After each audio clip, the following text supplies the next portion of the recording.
Olá, gente, de novo aqui. Boa noite, agora já foi bom dia, boa tarde, agora boa noite. Boa noite a todas, boa noite a todos. Hoje eu tenho um convidado muito especial. Deixa eu ver se ele está entrando aqui. Espera aí. Douglas Belchior, cadê você, Douglas? Não está aqui.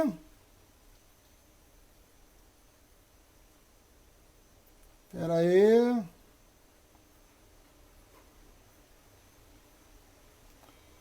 Espera aí, gente. Eu quero saber do Douglas Belchior. Cadê você, Douglas? Não está aqui. Hoje a gente vai receber uma das maiores lideranças do movimento negro, Negro Belchior. Tá entrando aí. Gente, muito obrigado por vocês acompanharem na rede da gente. Essa conversa de hoje é muito importante. Eu já entrei, já falei aqui. Aê! E aí, Marcelão, queridão? Beleza? Você tá bom, irmão? Como é que tá? A gente já se falou a beça Beleza? hoje, né? Então é difícil falar. E aí, Pô, como é que você tá? a gente começou o dia juntos, A tomamos gente café da manhã começou juntos. 9 da manhã. 9 da manhã. 9 da manhã. A gente fez. Olha, eu queria agradecer, já tem quase 1.000 pessoas acompanhando a gente. O Douglas Belchior, antes de qualquer coisa, é um grande amigo, amigo do peito, querido. A gente constrói muita coisa junto, a gente tem amigos em comum, enfim. E o Douglas hoje é, sem dúvida alguma, pelo menos para mim, né, uma das maiores referências da luta antirracista, da luta do movimento negro no Brasil. O Douglas se consolidou com uma capacidade de articulação, com uma capacidade de escuta, de mobilização, num movimento que não é simples, num movimento que relata uma trajetória de um país escravocrata. E quando eu falo de um país escravocrata, eu não estou falando de um país com um passado escravocrata.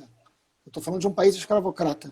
Né? Porque a escravidão ela é um processo político, mas ela é um processo também subjetivo, ela é um processo que fica, além da gente conviver ainda com modelos de escravidão, a gente tem uma república que não superou, né, o escravagismo até hoje. Né?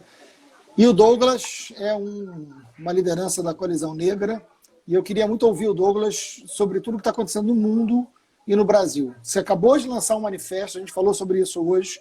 Hoje a gente participou de uma reunião com o Rodrigo Maia e com 10 entidades da sociedade civil falando sobre democracia, isso 9 da manhã, o dia inteiro aí depois Queiroz preso, e a gente... Enfim, vamos falar sobre isso também, vamos falar sobre milícia, quem é que morre nessas áreas de milícia, auto de resistência. Te mandei o relatório hoje, você viu? Eu vi, recebi aqui já. Não consegui ler, mas recebi. Isso. Vamos lá, Douglas Belchior. E aí, cara, o que você está fazendo? Fala do manifesto, fala da luta antirracismo hoje no mundo e no Brasil. A palavra é tua. É isso aí, Marcelo. Bom, primeiro, obrigado pelo convite. Você é um cara que a gente acompanha, eu particularmente acompanho há bastante tempo, e eu sou filiado ao PSOL desde a fundação do partido, né? Eu sou da época de pegar assinatura para a fundação do. Então, e você é um cara que sempre foi uma referência no campo da esquerda, das lutas, da luta, e de uma luta em especial que para o movimento negro é muito importante, que é a luta contra a violência da polícia, contra o cárcere, né? Então, a sua atuação no Rio de Janeiro, ela deu visibilidade para uma pauta que é fundamental para entender o que o Brasil é cotidianamente, para entender a profundidade do que é a violência racista no Brasil, que ela fica escancarada em algumas dimensões. Uma delas é na política econômica, que ultra concentra a renda e mantém miséria. E quando mantém miséria, concentra a renda de um lado e mantém miséria do outro, no caso brasileiro, escravocrata como é, o que você acabou de dizer, isso vai reverberar na população negra. A outra dimensão que explica o Brasil é a dimensão da repressão, é a dimensão do monopólio da violência nas mãos do Estado, e como ele opera, como ele funciona. Aqui em São Paulo, nos últimos 3 dias, a gente acompanhou cenas de violência policial absurdas. Cada vez mais se grava. No Rio de Janeiro isso também não é uma novidade. Lamentavelmente, todos os dias a gente tem novas notícias de violação de direitos humanos por parte da polícia, e é uma violação dirigida aos negros, dirigida aos territórios de maioria negra, aos pobres como um todo, especialmente aos negros. Isso é, infelizmente, desgraçadamente, Marcelo, uma pauta que se mistura à própria existência de movimento negro. Para você ter ideia, cara, eu sou um professor de história como você, e a minha atuação é no campo da educação. Eu sou de um movimento de educação. Isso. A UNEAFRO Brasil, quem quiser, por favor, pesquise, @uneafrobrasil.org, o nosso trabalho inicial, primeiro, é organizar núcleos de educação popular em comunidades, em favelas e periferias. Eu participei de um cursinho como esse, e depois fui professor e coordenador. Hoje a gente organiza uma rede que é a UNEAFRO. No entanto, a UNEAFRO é mais conhecida pela resistência que ela faz à violência da polícia do que do trabalho de educação. Do que do trabalho de educação. Isso é uma loucura, então, né? Isso mostra o quanto a gente tem muito mais que resistir do que consegue construir. O que é péssimo, exatamente, né? É péssimo. É péssimo. Porque o trabalho mais bonito que a gente tem, claro, a gente consegue mostrar ele menos, e ele aparece muito menos do que o nosso trabalho de denúncia. Você sabe, Douglas, que eu trabalhei com educação em presídio muitos anos. Foi uma grande escola para mim. Grande escola. Porque eu fui criado na periferia, eu tenho essa cara, né? Mas eu fui criado na periferia, morei na periferia até os 40 anos, e eu tive muito amigo de infância preso, eu convivi com uma violência muito forte, que é a violência das periferias, né?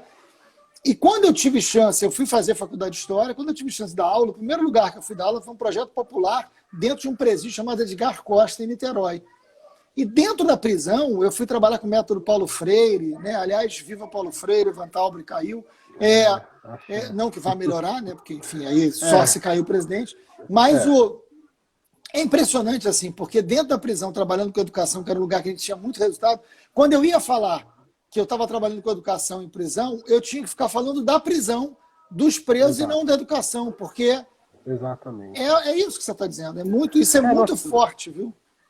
Nós temos uma dificuldade de colocar pautas positivas, né? A gente fala de movimento negro, eu não tenho nenhuma dúvida que o movimento negro, no seu conceito estendido, se você imaginar que periferias brasileiras são super ocupadas por negras e negros, majoritariamente, né? Todos os processos de resistência passam por aí. E são processos, Marcelo, que garantem a vida. Então, a maioria do nosso esforço está sempre empregado em projetos que são propositivos e de garantia de direitos. Só que é muito difícil dar visibilidade para esses trabalhos. É quase sempre assim. A gente só aparece quando a polícia mata alguém, a gente vai lá e faz um protesto. A gente não aparece quando está fazendo um trabalho que impede aquela violência de acontecer. Quando que o debate sobre o negro aparece? Nos casos de racismo. Exatamente. O que já é um racismo. O que já é. O que já é um racismo. O que já é a lente que interpreta, ela é racista. Né? Isso. Quer dizer, todo o trabalho... Eu estou com uma camiseta aqui que é aquela frase clássica, quando a senzala... A Casa Grande surta quando a senzala aprende a ler. Cara, a Frente Negra Brasileira, Marcelo, vocês conhecem essa história? Cara, qual é a história de uma comunidade, de uma população no mundo, do planeta, que foi vítima de uma escravidão perversa como a nossa por 400 anos, e depois disso, só 40 anos depois, consegue organizar uma rede num país continental como o nosso para lutar por direitos, como foi a Frente Negra Brasileira. É de um potencial inédito, assim, não tem.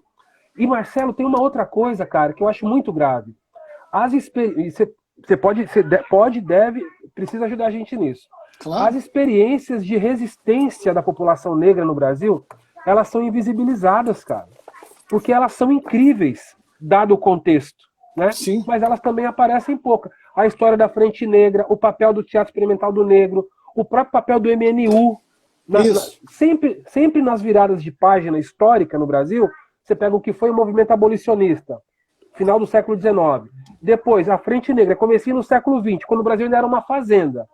Aí depois o MNU, na virada, já no final da ditadura militar, quando o Brasil estava de novo se remodelando. Depois, a contribuição do movimento negro para a Constituinte de 88. Foi fenomenal e é invisibilizado. Isso. E agora, nesse momento, de novo, é uma virada de página na história do Brasil, a gente construindo a coalizão. Então, existe um conteúdo, uma elaboração tão poderosa e tão invisibilizado ao mesmo tempo parte do movimento negro, que é um crime também. Exatamente. Fala da colisão. O que é essa colisão? Cara, acho que é importante as pessoas conhecerem. Muito, muito importante. Assim que, infelizmente, a gente confirmou a eleição fraudulenta do Bolsonaro, a gente reuniu aqui os movimentos de São Paulo, mas sempre em conexão muito com o Rio de Janeiro, com Bahia, e a gente imaginou, olha, certamente vai piorar tudo, já está muito ruim, vai piorar. Tudo que é ruim pode piorar. Não, no Brasil, Edson Cardoso fala isso, não duvide que não pode melhorar num país que teve 400 anos de escravidão. Porque esse piorar é voltar para um lugar na história, um lugar no tempo. A gente já esteve na escravidão, cara, e a gente andou para frente. Então não pense que o Bolsonaro é o que pode acontecer de pior, porque não é, pode ter coisa pior ainda. Num país que teve pelourinha a céu aberto. Então, a gente avaliou, olha, temos que nos organizar porque nós vamos ter que resistir a esse governo que será fascista e que a corda vai explodir para o nosso lado, óbvio. Se tudo vai piorar para todo mundo, para nós vai ser muito pior, para o movimento negro. Dito e feito, quando foi fevereiro, eu falei hoje pela manhã, uma deputada do PSL propôs a revogação da lei de cotas. Isso foi um motivo muito... que mexer em cota racial, para nós é muito sensível. Lógico. Isso é o grande avanço que nós tivemos nos últimos 15, 20 anos. Com resultado, então, não é um debate teórico só, com resultado concreto, materializado. E falo disso do Rio de Janeiro a partir dos números que a gente pode provar na UERJ, por exemplo, primeira universidade a ter política de cotas no Brasil. Então, quando o cara ameaça acabar com essa política, isso foi realmente um centeio, assim, não, temos que nos organizar. Imediatamente a gente foi a Brasília num coletivo, fazia muito tempo que o movimento negro, diverso como não se reunia, e conseguimos falar com o Rodrigo Maia, arrancar dele um compromisso. Sim. Ele foi bastante democrata, ele disse, olha, meu partido e eu somos historicamente contra cotas, mas vocês venceram o debate e não é hora de mexer nisso. Exatamente. E arrancamos o compromisso dele. Exatamente. Entendeu? E aí, na sequência, o Sérgio Moro apresentou o pacote anticrime, que você acompanhou o tempo todo. E aí, nessa mesma hora, a gente fez uma denúncia à OEA. A OEA, na sua Comissão de Direitos Humanos, acatou a nossa denúncia e nos convocou para a sessão oficial, que foi em maio. Isso. E aí, de novo, em maio, a gente foi em Coalizão Negra. Não tinha esse nome ainda, mas já era uma coalizão. Foi amadurecendo isso. Foi amadurecendo. A gente só ganhou esse nome no segundo semestre de 2018. A gente já tinha ido para a ONU, para a OEA, para falar com Maia, falar com Alcolumbre. A gente já tinha promovido ações concretas. E no pacote anticrime, que a gente ficou 200 dias de trabalho, Orlando Silva, que hoje estava com a gente na reunião, Paulo Teixeira, né? O Orlando é muito ligado a você, te adora também, e é meu irmão. O Orlando e eu, a gente se reuniu com vocês em Brasília várias vezes. E eu lembro da gente ter derrotado o ponto... Tinha muitos problemas o pacote, né? A gente derrota o pacote do Moro, o que a prova não é óbvio, o ideal não seria um projeto nosso, mas diante de um governo Bolsonaro com esse Congresso, não deixou de ser uma vitória. E a gente derrota o excludente de licitude, que é um ponto central. Que é uma bandeira desse governo. Central no movimento, né? Eu lembro, o excludente de licitude é a licença para matar.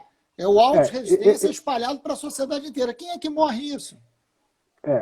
Nós, enquanto movimento, nos posicionamos, obviamente, é claro que o contexto do parlamento ele é bastante específico, tem toda uma lógica de correlação de forças. Claro. Nós não ficamos nem um pouco felizes com o resultado do processo. Lógico. De fato, assim, a gente saiu de campo derrotado no sentido de que não é uma coisa que a gente esperava e gostaria. Agora, sem dúvida, podia ter sido uma goleada muito maior, podia ter sido pior ainda, isso não tem dúvida. Imagina se o excludente de licitude passasse. O que ia representar para a vida da população negra nas favelas, a licença para matar. Não tem nenhuma dúvida. Hoje, o Felipe, da nossa reunião da manhã, que também é o representante da sociedade civil, falou do Sul da Paz, dos números absurdos de vendas de cartuchos, né, para armas, para a sociedade civil. Não está falando para a polícia, não. Não está falando não, se vende mais munição para armas para a sociedade civil do que para a polícia no Brasil. Claro. Isso é resultado direto da política do Bolsonaro. Mas o que o Bolsonaro está querendo com isso é evidente. Claro, ele quer milícia política na rua. O golpe Sem não é dúvida. algo, eu estou falando isso o tempo Ele está inteiro. armando os apoiadores dele. Isso é Claro, muito sério. é claro. A Ele ideia de está liberar arma e praticando isso. munição é para quem comprar arma? É claro. É para Agora usar você contra imagine, quem? Marcelo, 75% das mortes por arma de fogo são pessoas negras, cara. Sim. No geral. Porque quando a gente fala de números absolutos, as pessoas questionam a gente falando assim, Só para as pessoas mas não entenderem, eu gosto de falar é, assim, ó, de cada 10 pessoas que são assassinadas por armas de fogo, 7 são negros. 7 são negras. Só para que Então as você pessoas imagina, entendam o que a gente está falando. é claro. Homens Agora e mulheres. homens e mulheres. Agora Mulheres você imagina, Marcelo, que as pessoas contestam a gente quando a gente dá números oficiais assim, mas morre 65 mil pessoas no Brasil por ano, 45 são negras. Mas não é a polícia que mata tudo isso. Ora, a violência cotidiana é racista também, porque nós vivemos num país racista. Então, quem tem arma, quando faz seu juízo de valor e atira, esse juízo de valor está profundamente contaminado com racismo. E é por isso que de cada 7 pessoas que morrem a tiro no Brasil, independente se é a polícia que atira ou não, são pessoas negras. Não, assim, tem um episódio que está num livro muito importante aqui do Rio, de uma pesquisa da Bárbara Soares e a Leonarda. Eu vou te mandar esse livro depois. Aliás, eu estou lendo 2 livros que depois eu quero te mostrar, que por acaso estão aqui do meu lado no escritório. Vamos trocar referência que eu vou te mostrar o que eu estou lendo também. Boa, mas aí deixa eu te falar. Fala tem aí. Um livro que ela pesquisou a ação da polícia. Aqui tem um grupo de pessoas que pesquisam a segurança pública muito bacana, aqui no Rio de Janeiro, você conhece, né? E a gente, enfim, está sempre junto aqui. A gente avançou, coisa que a esquerda nunca quis fazer de forma séria, que é debater a segurança pública, né? Que é a minha grande queixa há anos, você sabe disso. Sistema prisional. Eu trabalho no sistema prisional há 32 anos. Sabe o que é isso? Eu trabalho no sistema prisional há 32 anos. Comecei a trabalhar, eu tinha 21, tenho 53. Né? A esquerda debateu o sistema penitenciário a partir de quando? Segurança pública, modelo de polícia. A gente tem que debater, cara. A gente tem que falar sobre isso, a gente tem que ter projeto, tem que disputar projeto, porra. E aí eu lembro de um livro que ele dizia o seguinte, que eram 2 policiais conversando no rádio, e isso fica documentado, e aí uma abordagem policial que diz o seguinte, olha, subindo a rua, elemento suspeito, calça jeans, camisa vermelha, cor padrão. Cor padrão. Meu Deus, é isso. Olha isso. O que é uma instituição falando cor padrão? A cor padrão do elemento suspeito. Isso agora. Isso não é em 1800. Clássico brasileiro, né? Isso não é em coisa. 1800. No Brasil é um negócio absurdo. Então a gente precisa entender o que você está dizendo, o que você está colocando no documento, esse movimento. É muito importante para a democracia. É muito importante. Você imagina, e por isso o próprio tema do manifesto que a gente lança, quero mostrar para vocês, porque é histórico, Marcelo, é histórico. Sim. Nós ocupamos página inteira dos 2 maiores jornais do país com essa afirmação aqui, ó. No momento em que a gente está discutindo democracia, no momento em que nós temos movimentações de, aspas, defesa da democracia. Cara, a questão racial ela é tão importante e necessária para entender o mundo. Não é o país, não é o Brasil, é o mundo. O planeta, Marcelo, estava paralisado. O mundo está falando, né? É o mundo. Agora você pensa, o planeta estava paralisado por conta da pandemia. Ponto. Era isso que estava acontecendo. Isso. Talvez Marte, Júpiter também estava parado, a gente não sabe. O planeta Terra estava parado. O único fenômeno capaz de atravessar foi o conflito racial, que atravessou. Por quê? Porque a pandemia, ela escancarou, ela tirou o véu de desigualdades que, embora a gente sentisse, não estavam tão evidentes demais. Isso não aconteceu só no Brasil. A ideia de que aqui os pobres vão morrer mais. Nos Estados Unidos, primeiro que nós, isso estava noticiado, porque aconteceu lá primeiro. Claro. Cara, em Nova York, eu li uma pesquisa, cara, de cada 3 pessoas, uma conhece alguém que morreu. E morreu, sobretudo, nos bairros mais pobres de Nova York. E tem uma coisa, Douglas, tem uma coisa importante. A morte do Floyd, que desperta, que joga. Primeiro que é uma morte filmada, né? Sim. É claro que isso mexe, isso tem um efeito. Ela não é uma morte noticiada, né? Ela é uma morte filmada. Exato. E ela é filmada de uma maneira de um guarda branco, uniformizado, no pescoço. É um símbolo muito... E ele dizendo, não consigo respirar. Isso tem uma força histórica. Isso é um furacão que chega ali. E a recorrência disso. Claro, Marcelo, porque recorrência veja, é o que justifica. A recorrência é terrível, porque assim, já morreram, eu me lembro, assim, nos últimos anos, que repercutiu no Brasil, pelo menos outros 2 casos que provocaram reações no Brasil também. Em Ferguson foi a última, com o rapaz morto, também da mesma maneira, usando a mesma frase na hora da morte. Exatamente. Usando a mesma frase. É muito agora forte, você imagine, Douglas, não consigo respirar. Não, é muito agora sim, é muito forte, agora sim. Muito forte. Isso também denuncia, Marcelo, a profundidade do nosso racismo. Claro.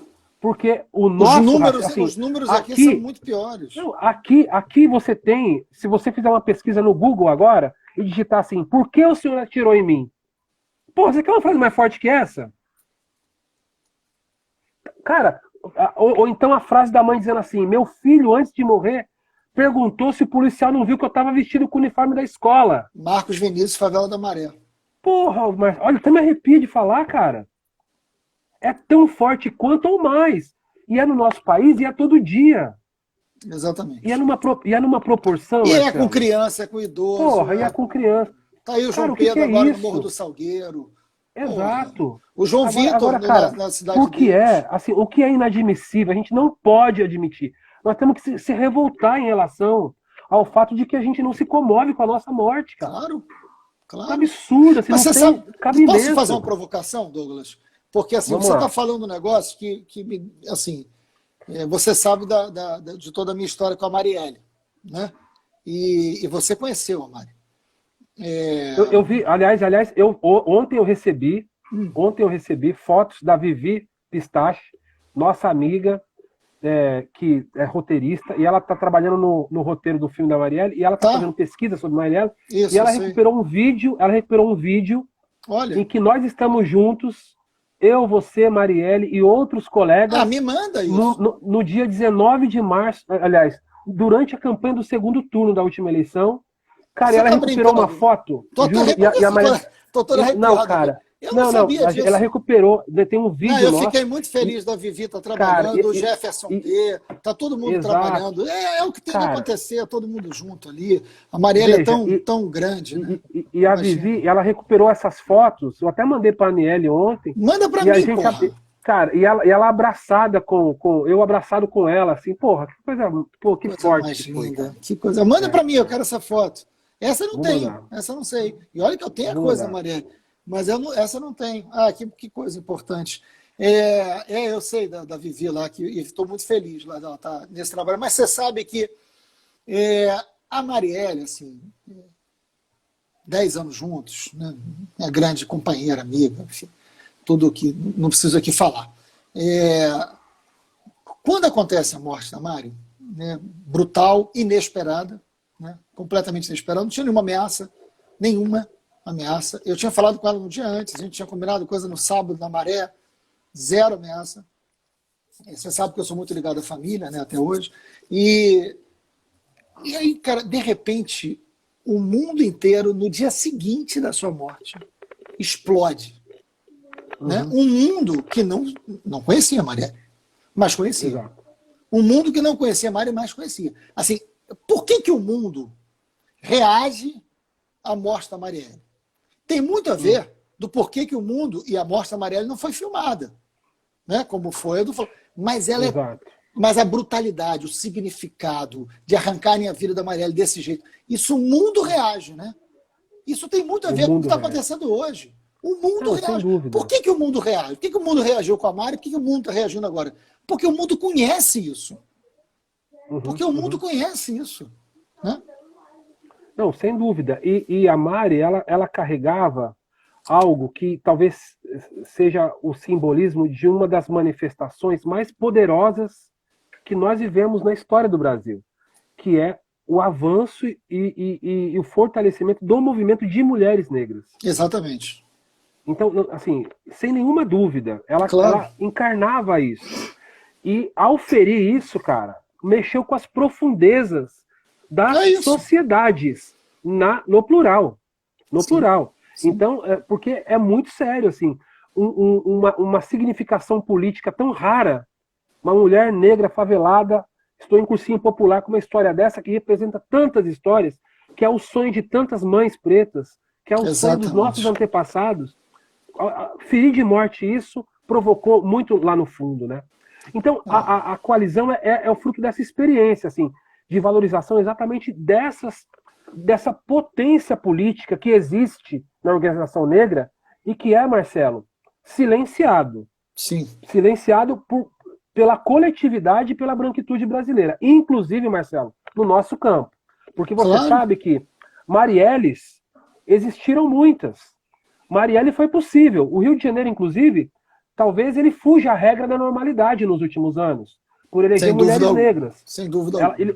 O Rio de Janeiro, nesse quesito, é a exceção que comprova a regra. Claro. Que comprova a regra. Né? E eu, inclusive, nesse dia desse momento que eu recuperei, que nós estávamos juntos lá. Você está me devendo essa imagem. Fala para a Vivi me mandar isso também. Veja, nesse dia eu digo, a coisa mais bonita que está acontecendo no Brasil, naquele momento, era a eleição de mulheres negras naquelas eleições municipais. As companheiras do Rio, em Minas Gerais, com Áurea e com Andréia, enfim, essa movimentação. Isso, cara, tem uma potência política que é pouco valorizada, inclusive no nosso campo. Muito pouca. E a gente sabe disso. Né? As rupturas são dentro das nossas casas, né? Agora, partidárias, inclusive. Eu lembro muito nesse período, você estava no Rio, porque a gente foi para o segundo turno, na eleição de 16, exatamente. Que foi a eleição, você estava comigo, que foi a eleição que elegeu Marielle com uma votação muito expressiva, e eu lembro que a Marielle era um carrapato nessa eleição, né? Você imagina, para onde eu ia, estava a Marielle atrás, porque o voto era casado, era a mesma campanha, e a gente muito feliz, que a gente tinha trabalhado 10 anos, toda a minha equipe fazendo a campanha da Marielle, gerando um ciúme do cacete dentro do partido, tu conhece bem também como é que é. E eu lembro na véspera da eleição, que ela me para e fala o seguinte: estou com medo, não vou ser eleita, que é a dúvida de qualquer pessoa na véspera de uma eleição. Sim. Isso é absolutamente humano. Exato. Né? E a Mari, com toda aquela força que ela tinha para fora, mas por dentro tinha suas inseguranças, o que é humano, né? Também. E aí eu dei uma risada, e ela ficou puta da vida comigo, porque eu dei uma risada. Falei, gente, você é idiota, Mari, você está eleita. Aí ela falou, não diz isso, até o último minuto. Eu falei, estou falando isso para você, você está eleita. Porque a rua, Douglas, a rua dizia isso. Eu andava com a Mari, a gente estava com força para ir para o segundo turno, foi uma virada importante, bonita. Eu lembro eu e Marielle em Madureira, no Mercadão de Madureira, uma multidão, e ali com ela, você via assim, tem alguma coisa acontecendo no Rio de Janeiro. Tinha alguma coisa acontecendo no Rio de Janeiro. E passava por ela, passava por esse momento. E aí, quando vinha a votação, ela é uma das mais votadas, mais de 40 mil votos. E a comemoração para a gente ir para o segundo turno tinha uma dose muito forte da presença dela, né? Todas as imagens da gente indo para o segundo turno tem ela, né? Tem ela ali. Sim. Então, a ruptura, a interrupção da vida da Marielle é uma tentativa de interromper uma sociedade, né? Não é de interromper uma vida. Claro, de interromper um avanço civilizatório. Era isso que ela significava, e é isso que essas mulheres hoje eleitas significam. É isso que nós, enquanto campo, ocupando esses lugares, Marcelo, significamos. Não podemos abrir mão disso. Agora, essa significação ganha mais simbolismo quando é ocupada pelos que vêm das profundezas, não é? Da sociedade brasileira. E é exatamente essa voz, essa potência política que a coalizão, que reúne mais de 150 organizações negras de todo o país. Organização social negra é organização de base pela própria natureza. É diferente de quando você se organiza numa universidade, com todo respeito, é outro segmento, cara. Não tem, assim, ao mesmo tempo, quem é de movimento negro precisa ao mesmo tempo dar conta dos problemas do cotidiano e ao mesmo que é duro pra caramba, desemprego, fome, ajuda comunitária, trabalho humanitário, e elaborar política, e formular política, e disputar o partido, e disputar o espaço, e participar da reunião. Quer dizer, essa dinâmica que você conhece bem, de disputar espaços internos em partidos, em sindicatos, em frentes amplas, em movimentos em geral, demanda uma energia, um tempo, que é pra caralho, que é incrível, que demanda muito do ser humano, a presença dele. Agora, se você é um trabalhador que trabalha às 8 horas por dia, ou uma dona de casa com filho, que tem que levar criança na creche, cara, você acumula, você super acumula tarefas. O movimento negro é isso, você superacumula. Ao mesmo tempo que nós estamos cuidando de entregar cesta básica, isso diz respeito à UNEAFRO, que é a minha organização, mas é a realidade das organizações de periferia, organizações negras. Não, trabalho ao mesmo fundamental. Tempo, a CUFA também fez isso. Ao mesmo tempo que a gente faz isso, ou seja, não tem médico, bota agente comunitário de saúde, a UNEAFRO está fazendo isso. Bom, não tem cursinho presencial, porque não pode. Então a gente organiza a aula digital. Bom, não tem comida, entrega a cesta básica. Ao mesmo tempo, Marcelo, nós estamos participando de reunião no Congresso com você, e com o Maia, e com o Orlando, entendeu? Ao mesmo tempo, nós estamos entregando estamos denunciando para a ONU, para a OEA. Então, a coalizão é esse exercício. E a gente lançou, junto com o manifesto, isso é importante que todo mundo aqui ajude. Quem quiser assinar o manifesto faz o quê? Vamos fazer propaganda. Quem quiser assinar o manifesto faz o quê? Olha que frase forte que você não vai esquecer nunca mais. Com racismo não há democracia. Esse A é com H, certo? Já, do verbo haver. Com racismo não há democracia. É para não digitar errado lá na hora. Isso. Porque é o nome do site. Com racismo não há democracia.org.br. Você deixa a sua assinatura, o Marcelo já assinou, e você também pode nos ajudar na mobilização. O site vai explicar como. Então a gente está aí com muitas assinaturas de peso político importante. Hoje nós enquadramos o Rodrigo Maia para assinar. Faz favor de cobrar isso, ele tem que assinar, nós temos que publicar que o Rodrigo Maia assinou um compromisso político. Porque isso aqui, Marcelo, diz o seguinte, olha, Você está comovido com o racismo? Está comovido com o racismo? Porque tem setores na sociedade que nunca falaram disso. Agora estão falando. Então, meu irmão, você está comovido? Te preocupa o racismo brasileiro? Assim como preocupa nos Estados Unidos? Então, pratique. Porque a prática é o critério da verdade. E como é que você pode praticar seu antirracismo em qualquer segmento da sociedade? Fortaleça o movimento negro, fortaleça as organizações de movimento negro, as lideranças negras e, principalmente, Marcelo, a elaboração política do movimento negro. Porque aqui o manifesto também traz um programa formulado pelos movimentos negros. Porque o negro fala assim, vocês só reclamam, só denunciam. Não, a gente elabora também saídas. Nós temos propostas para o país. Nós temos um documento que tem 14 princípios e 24 agendas para o país. Isso é desconhecido. Isso devia ser espelho para o PSOL, espelho para o PT, para o PCdoB, para todos os partidos. Como é que você vai fazer projeto popular sem esse debate? Projeto popular sem esse debate. Então nós formulamos isso. Isso precisa ser reconhecido. Repete aí. Quem quiser assinar e ler, espalhar? Vamos lá, gente. Com racismo não há democracia. Com racismo não... Essa é a grande afirmação que precisa reverberar no país inteiro. Com racismo não há democracia. Que o mundo está dizendo. .org.br. O mundo está dizendo isso. Você sabe o que você está falando, Douglas? Eu lembrei de um episódio e eu queria que você falasse sobre essas duas coisas. Assim. Você sabe que eu trabalhei em prisão, né? Prisão é lugar de detenção de pobre negro, né? É isso, é lugar de detenção da pobreza, não é lugar de se fazer justiça. Não é quem comete crime vai para a prisão, isso não é verdade. Está aí o presidente da República e sua família. Mas só para você entender, teve uma vez que eu era presidente do Conselho da Comunidade, que juntava mais de 30 organizações da sociedade civil e que visitava as prisões.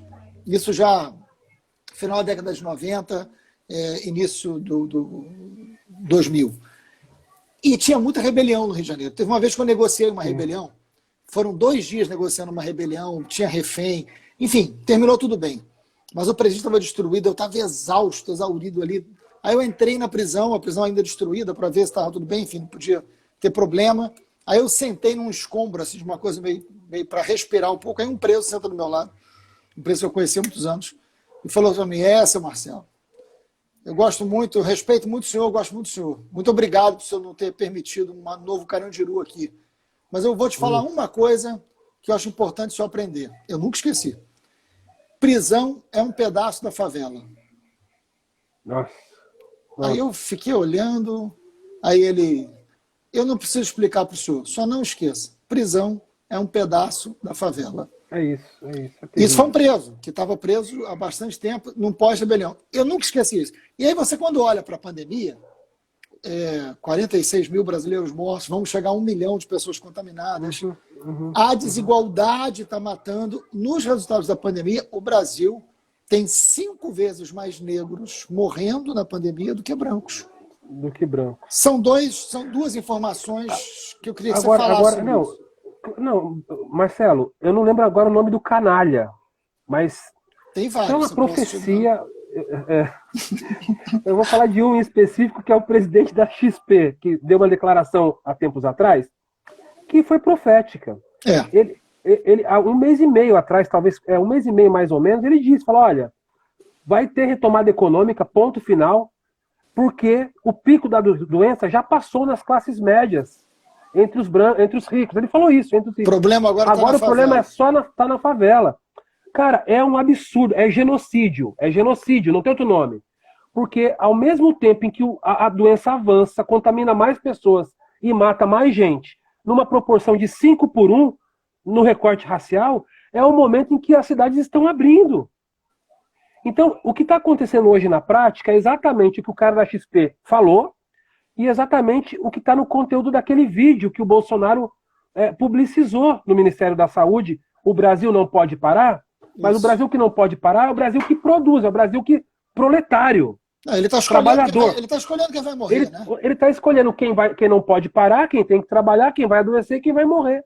Então o que a gente tem que perceber é que é uma ação, veja, se o Brasil está reabrindo, se está reflexibilizando o isolamento social, é uma decisão de Estado, não é isso? De governo. É isso. Logo, é uma decisão do Estado. E se essa decisão vai incorrer em mais mortes de um segmento em especial, Marcelo, é o Estado promovendo o genocídio. Isso conversa com o conceito internacional de genocídio, Exatamente. que é uma ação deliberada do Estado. Exatamente. Que vai gerar mortes de um grupo racial, no caso, específico.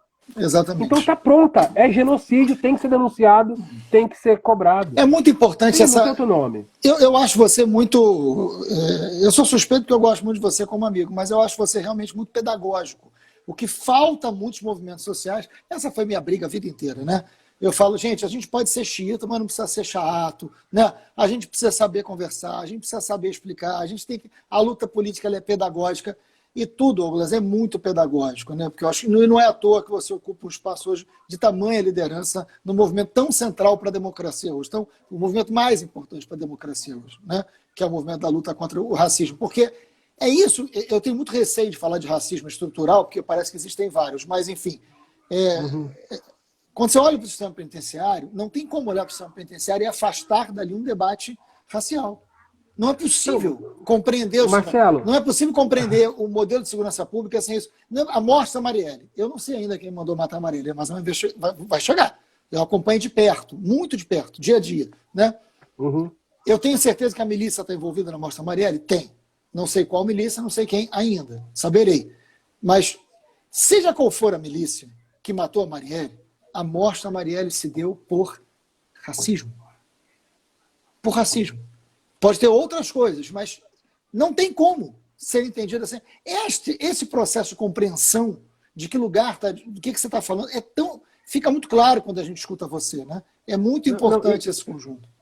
E você acabou de falar uma coisa importante aí, entre várias, que é olhar para o sistema de justiça ou de segurança pública e não enxergar o quanto o racismo atravessa e o caracteriza. Isso. Eu diria o seguinte, não é possível se você não olhar para o Brasil e não enxergar que é o racismo que o caracteriza e que o explica.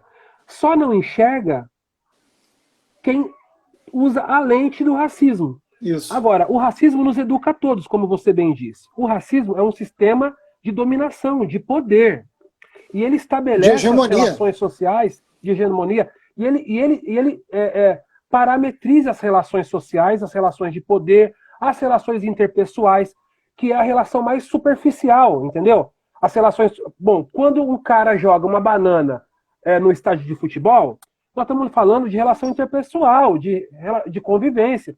É essa que aparece mais. E é quase só aí que a gente discute racismo.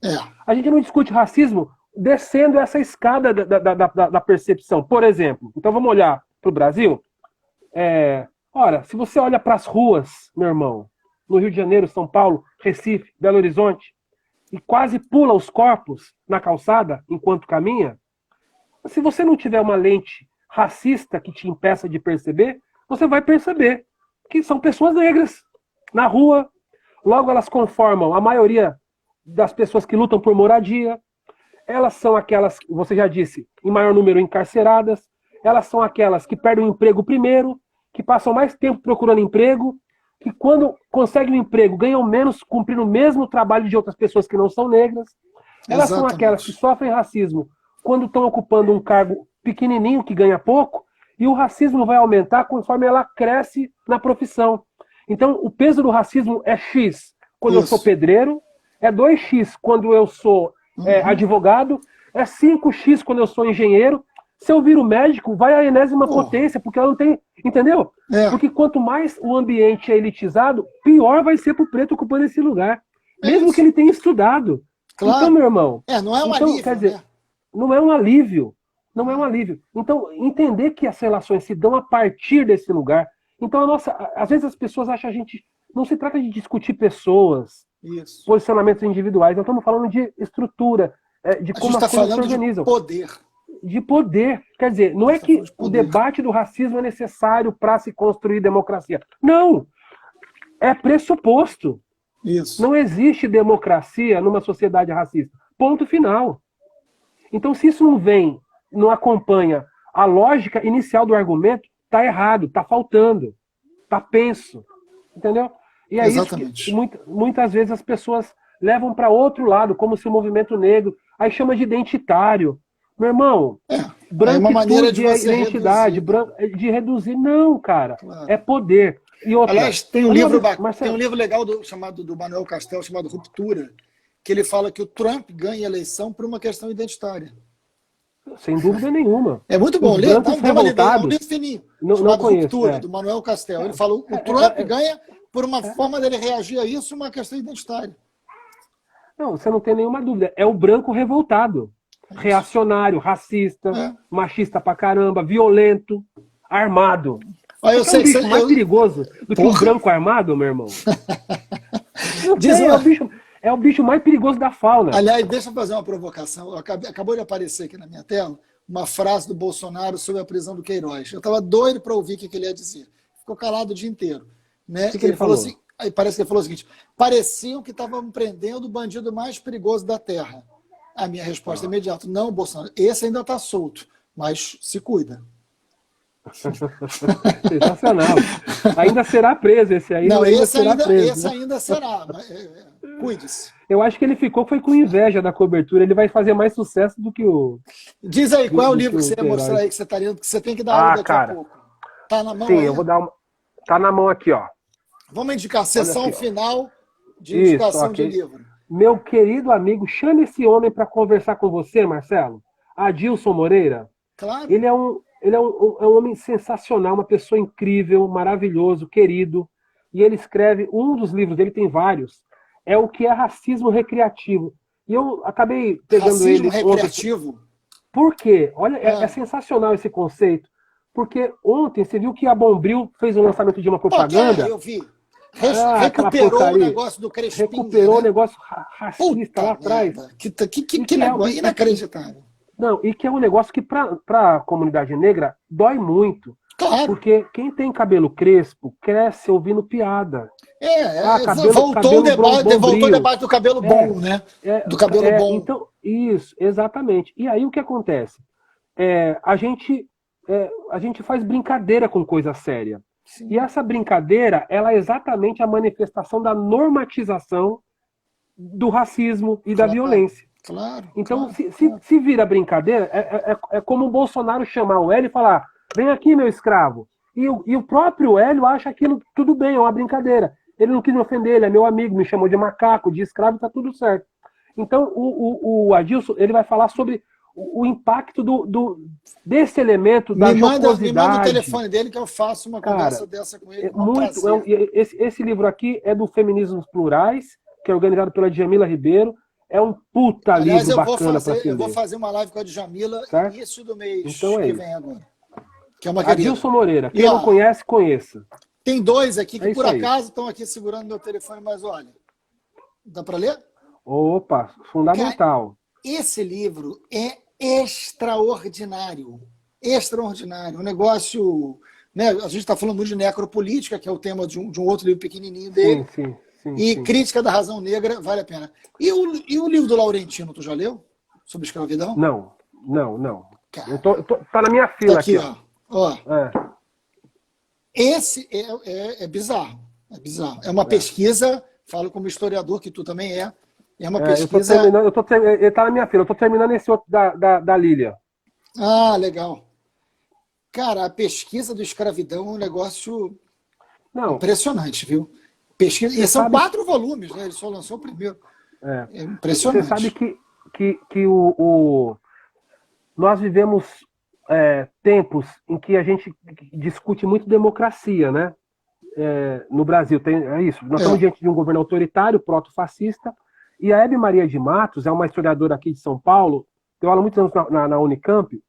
Ela falava sobre as dimensões da liberdade no final do século XIX. Sim. E ela discutiu, olha, a liberdade não é liberdade absoluta. Você tem momentos de liberdade, você tem dimensões da liberdade. Poder tomar um copo d'água limpo é uma dimensão de liberdade. Ao invés de viver nas relações interpessoais, na senzala, trabalhar dentro de casa, você vai ser cooptado numa medida, mas você está garantindo liberdade para o seu filho. Menos dor, menos castigo. Então, veja, isso é importante porque se a gente inverte o raciocínio, Marcelo, democracia também existe em camadas.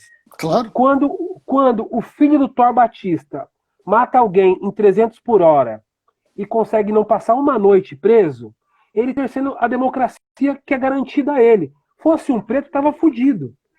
Então, a dimensão da liberdade e do usufruto da democracia também se dá em camadas. É diferente para quem mora na favela, o exercício de democracia, do que para quem mora na zona sul do Rio, ou aqui em São Paulo, no Morumbi. É foda. Você me lembrou um negócio que você lembra. Eu fazia um trocadilho que eu dizia o seguinte, porque teve um episódio no Rio de Janeiro de jovens moradores de situação de rua que mataram um ciclista, num assalto mataram um ciclista na Lagoa Rodrigo de Freitas.